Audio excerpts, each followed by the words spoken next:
While calling for a clean voters list before going into any elections, the opposition AP and UFC today said they will participate in claims and objections period being undertaken by the Guyana Elections Commission. Opposition leader Aubrey Norton, speaking at the party's weekly press conference, said the coalition is still demanding a clean voters list. A clean voters list is a must. The recently released new preliminary voters list contains 684,354 names, over 91% of the total population of Guyana.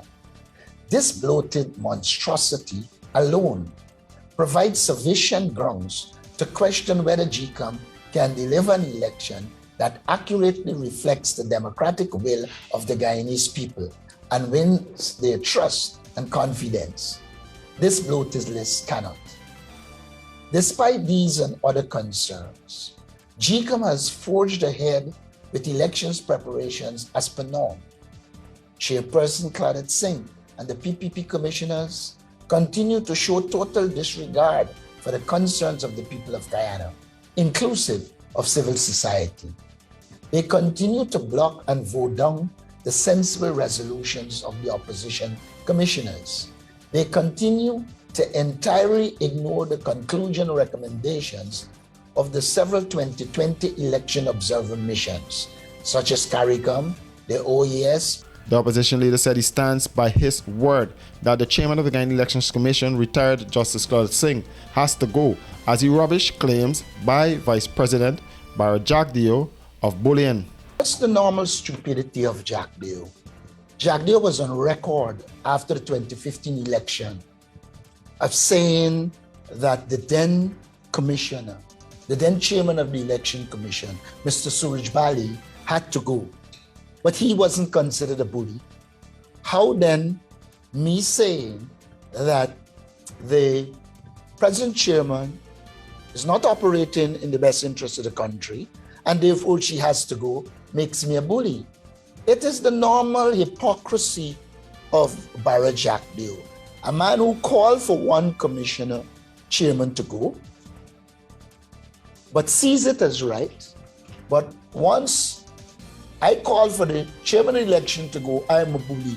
It is idiocy. Jack Dio, I think, is going mad.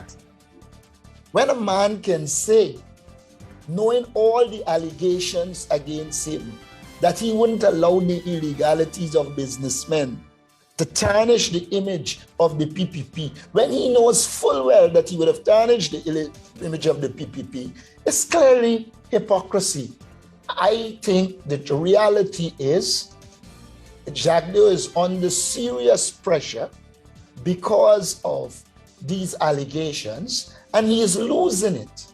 And so he's saying things that contradict some of the very things he said, including the previous election commission chair must go.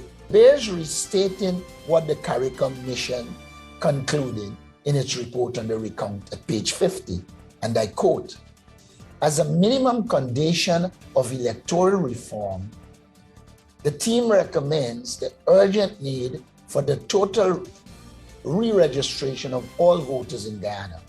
It is clear that given the state of the voter registration of the country, that Guyana was not adequately prepared for the 2020 poll. Yet circumstances beyond the control of the Commission precluded this preparedness. It therefore behoves the Commission to create a new voter registry, especially given the suspicion that the 2020 register was bloated, a suspicion which is not without merit," unquote. According to Norton, Jack Dio is attempting to deflect from the allegations of corruption he's currently facing.